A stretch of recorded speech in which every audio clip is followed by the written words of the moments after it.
Further to our previous video about reduce or repair, this I thought would be a very good example to make the point. This is an antique Baluch, late 1900, early 20th century. The design that you see here is a very unusual design. I've never seen it in Baluch. It's almost like a tree of life with branches coming out of it. It also has some Turkoman elements in it as well, and it makes it quite a special piece.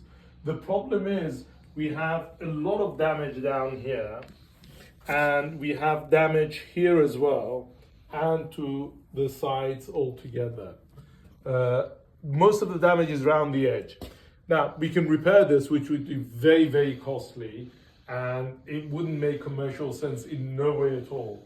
But if you reduce it from this white guard border and then just put selvages on and fringes there, you still have a very beautiful piece, reduced, but at least it's saleable.